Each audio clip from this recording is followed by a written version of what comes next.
Hi, I'm Dan Kubisky with the International Community of the Society of Professional Journalists. With me is the Executive Director of the Inter-American Press Association, Carlos Lauria.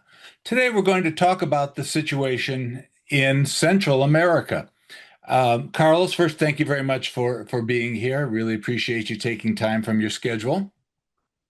Thank you so much for your interest, Dan, and to be able to speak about press freedom and freedom of expression in Central America at a very complex time period for several countries in Latin America and the state of the press. Thank you so much. Yeah.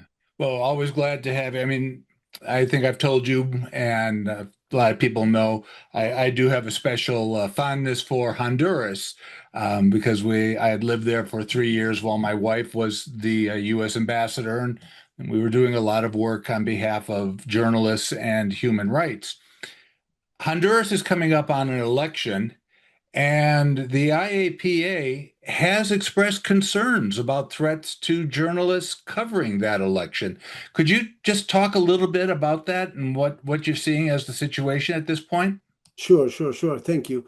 Well, the Inter-American Press Association, together with a large group of international, regional, national organizations, almost 30 groups in all, including, main international organizations like the Committee to Protect Journalists, Reporters Without Borders, the World Association of Newspapers, WANIFRA, Article 19, but also, organizations, NGOs, press freedom NGOs from all over Latin America express our deep concern over the climate of harassment, stigmatization, and threats faced by journalists and media in Honduras in the weeks leading up to the elections on Sunday. This joint statement came out last week. And Hmm. we highlighted there, recent attacks that originated from high-ranking military officials, combined also with a trend of legal harassment, digital surveillance, and also administrative pressure. It has created a very hostile climate for journalists and media at a critical time, crucial time, when Hondurans, the Honduran society need information, diverse and plural information, in order to make informed decisions about their future.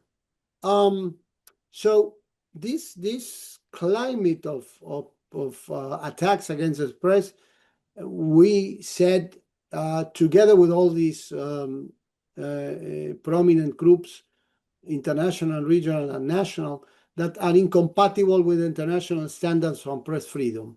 And, obviously, the Honduran authorities have the obligation, because, its guarantees are enshrined in the Constitution, to guarantee the safety, independence, and free exercise of journalism, which is a cornerstone of democracy.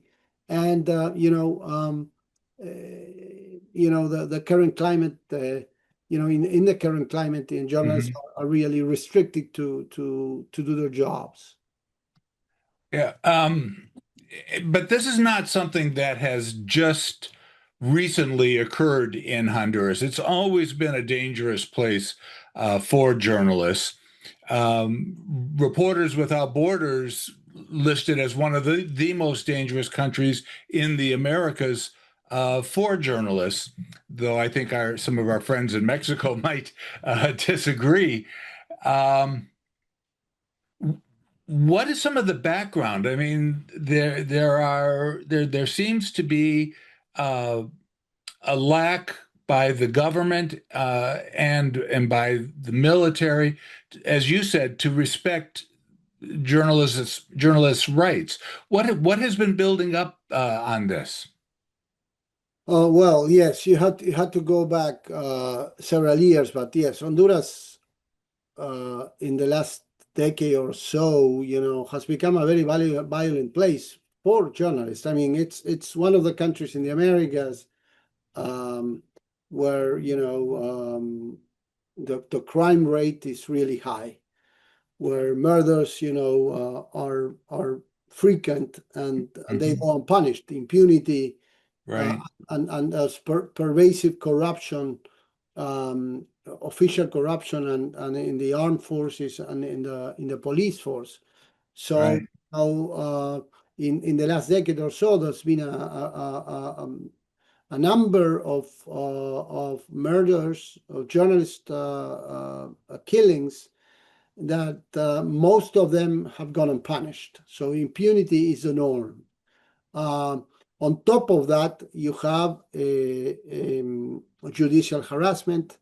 And in recent weeks, in the last year or so, the high command, high-ranking officials of the Honduran armed forces have aggressively attacked um, journalists and media outlets. They have issued public statements, really serious, where they accuse media and prominent journalists of leading what they call media campaigns disguised as journalistic coverage.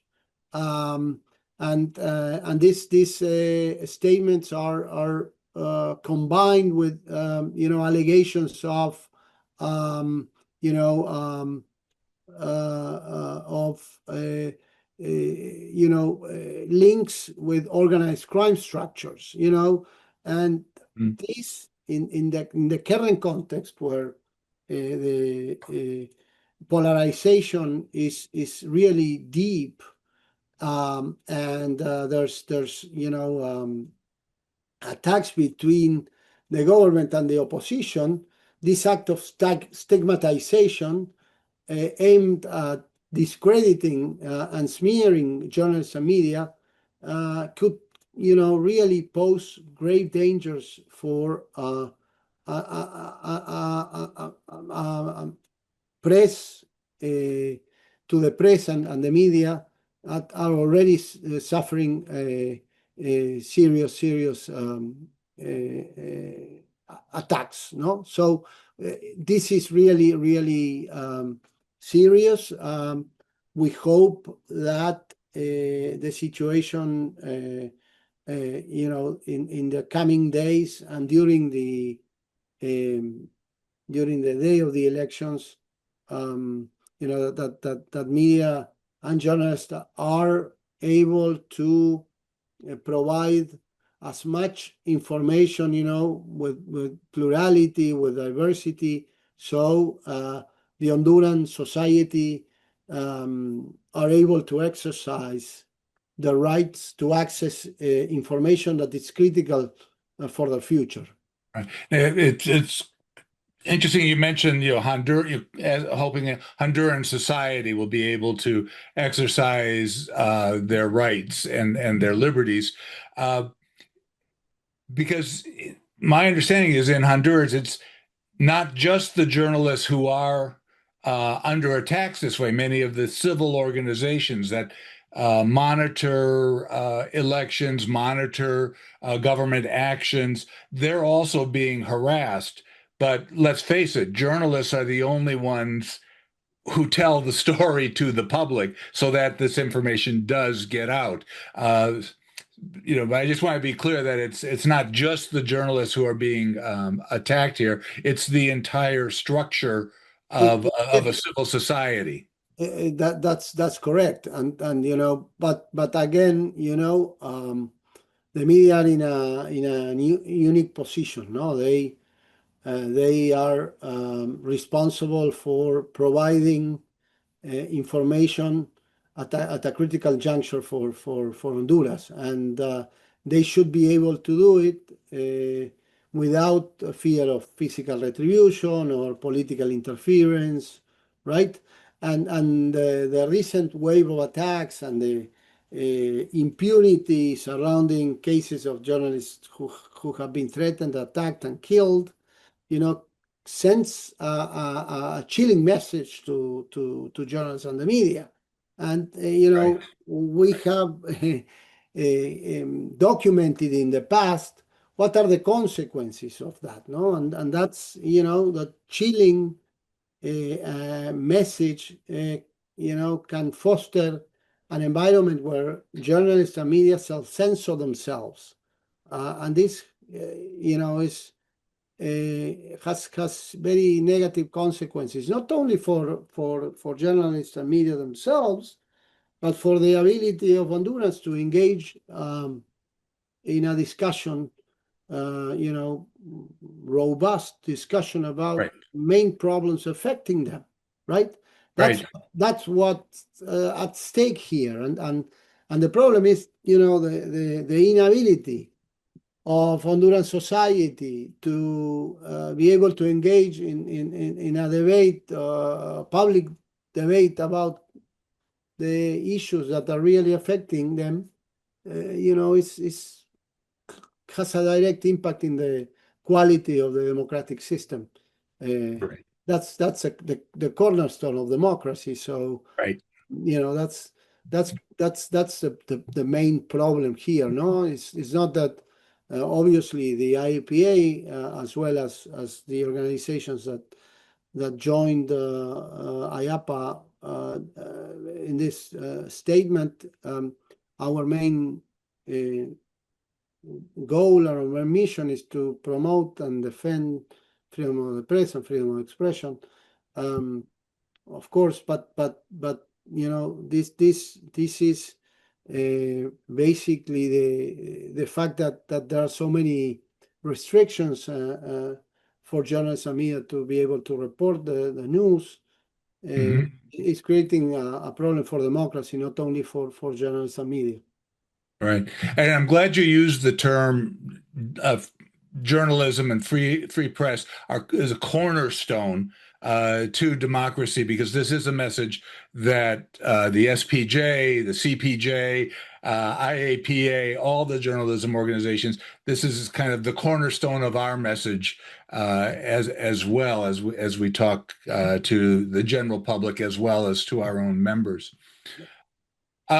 Just from what I've read in the news, you've got three candidates running in Honduras.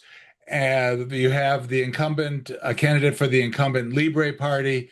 You have a former television host for the Liberal Party, and you have a politician, banker, or businessman for the National Party. From what I've read, none of them are really that favorable to the idea of standing up and trying to defend press freedom and trying to do away with the impunity where journalists and civil organizations are being harassed. Uh, what? How do you see all this coming out after November 30th? Well, I mean, I'm not a political analyst, so it's the polls show that the contest is really tight. And but for us, monitoring and documenting press freedom and freedom of expression conditions in the country, we are really worried for what we see and what we hear. No, so Mhm. I think in terms of of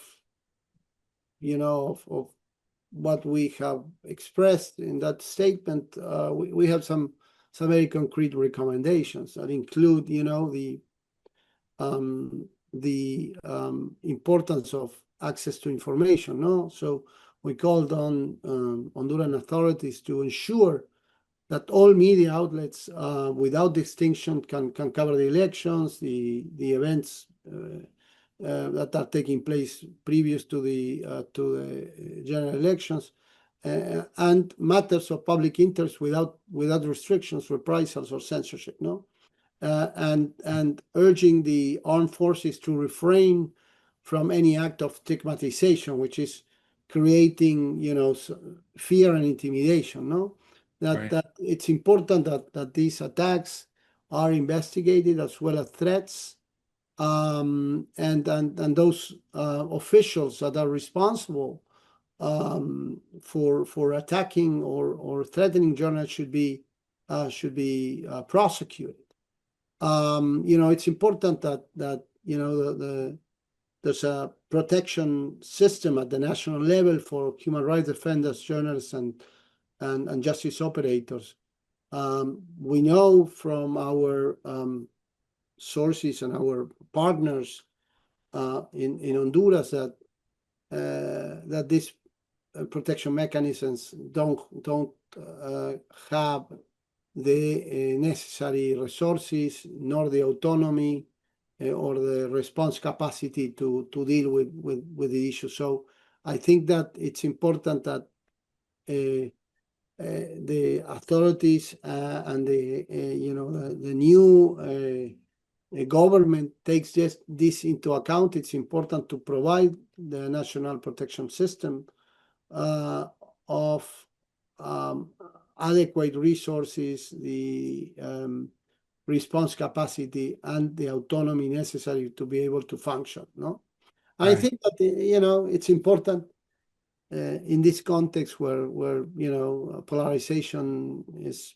kind of dividing society in three different parts, that that the hostile rhetoric, that these attacks, that these are kind of give away for a formal dialogue, Mm. Which is important to conduct a dialogue based on respect. And then this happens between the government, the opposition, the public prosecutor's office, and the press. It's important, no? And obviously the international community has expressed concern. The OAS, Special Rapporteur for Freedom of Expression, the European Union, the international community, the diplomatic community, the United Nations system.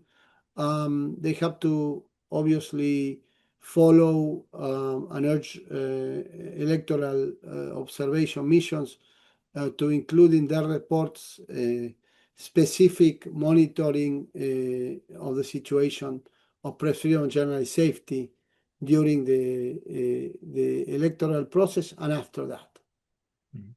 Yeah, you mentioned all these international organizations, and is there more that organizations like the IAPA and Committee to Protect Journalists, Without Borders, is there anything else that besides issuing statements that can be done to help our colleagues in Honduras? Well, yeah, of course, there's besides the documentation, the calls to authorities, the recommendations. Obviously, we are looking to see if we need to conduct a fact-finding mission, to Honduras, and express solidarity to our colleagues and our partners in the field, to ensure that that they receive enough attention. No, in the current context, I think this is very, very important. No. Okay. Okay. We just have a couple minutes left, and Honduras is not the only one in this kind of situation in Central America. I mean, fortunately, Costa Rica is in pretty good shape. Panama is in pretty good shape. But right next door to Honduras is El Salvador with President Nayib Bukele. He has attacked and threatened journalists critical of his government. He's even basically forced Alfaro to leave the country and relocate to Costa Rica. Uh, and one of the candidates in the Honduran election says he wants to be like the president of El Salvador.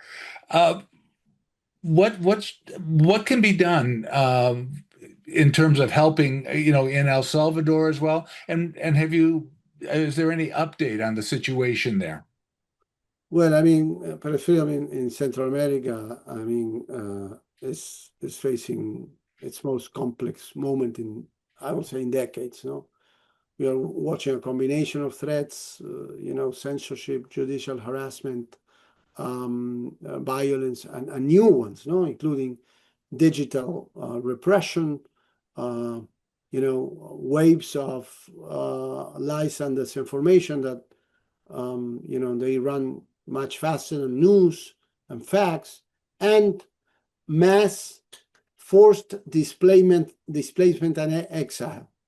The result is a region where journalists are increasingly vulnerable and democratic institutions are being tested. I mean, El Salvador, you said about El Faro, no? It's not only El Faro.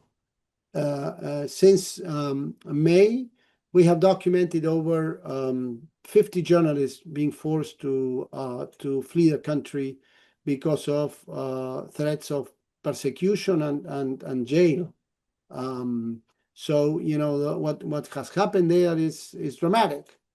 The crackdown against independent, investigative, critical journalists is ongoing. It has been vast and has created obviously a very, very serious problems for journalists and media to report independently. No, there's vast documentation about how the Salvadoran government have targeted journalists with malicious spyware. The effect that campaign of targeting journalists with Pegasus, the famous spyware, took place, no, and how impacted the work of journalists, has been very, very damaging for journalists, in terms of their ability to protect their sources, to protect their data. So the situation, is very, very serious. And obviously it adds up to what's going on in Nicaragua, no, where there's almost no independent journalists left. Most of independent journalists and media outlets have been forced to flee, and they are operating from exile. There's rampant censorship, rampant repression, an environment where any kind of independent journalist is persecuted systematically, and obviously it has turned that country into a brutal dictatorship, that doesn't allow any kind of independent reporting, no? Right. So, you have a very difficult environment. And you mentioned Costa Rica. In fact, we conducted this year a fact-finding mission to Costa Rica because we were told by our partners and by many journalists that the climate has seriously deteriorated, and we were able to, Oh. yeah, to confirm that, to corroborate that during a visit where we met with officials, with NGOs, with members of the academia, members of the media, executives, and authorities of the Costa Rican government. The president himself has engaged in a campaign to systematically disparage and the press, and has created an environment where unfortunately, following the path of other populist leaders in the region, has created an environment where journalists are critical journalists are being intimidated, threatened, smeared. So it's no longer what it was. A country that obviously has a tradition for the respect of human rights and press freedom is ongoing, a situation like never before in the recent in its recent history. Oh my goodness. Um, we could go on for a long time just covering the five countries of Central America, and this new information that you have here on Costa Rica is very disturbing to me, and we could go on in depth for that as well. But I did promise you we would keep this short. Uh, as a last thought, why should Americans, American journalists, but Americans in general, why should we be concerned about these issues in Central America? Is there a reason that you can give us to keep our focus there so that we could help our colleagues? What's in it for us? Yeah, of course. Well, Central America, I mean, in Central America, there's probably um, one of the most dramatic stories of our times are taking place with, unprecedented levels of violence, migrants from Central America escaping their countries in large numbers. Um, so when dissent, when critical journals is stifled in such a way, where journalists being forced to flee, with authoritarians, cracking down on journalists, persecuting them, and forcing media to operate from outside. All these stories that are perhaps the most dramatic in this part of the world are not being told with enough depth, with the coverage it needs to. And I have to say, and I think everybody knows, the public knows, that despite these threats, despite this climate, and um, you know uh, with the repression, with the level of repression and intimidation that's going on, there's extraordinary work done by journalists from all these different countries, that's shedding light on such critical stories. So, but again, why it is important is because these are issues that are impacting so many people, impacting even people, outside the borders Right, of, you know, of Central America. It's impacting, Mexico. It's impacting North America. It's impacting almost, and the fact that all this repression is taking place, um, oftentimes, by authoritarians that, would like to do, are trying to do anything in their hands to repress, to mm, silence these stories.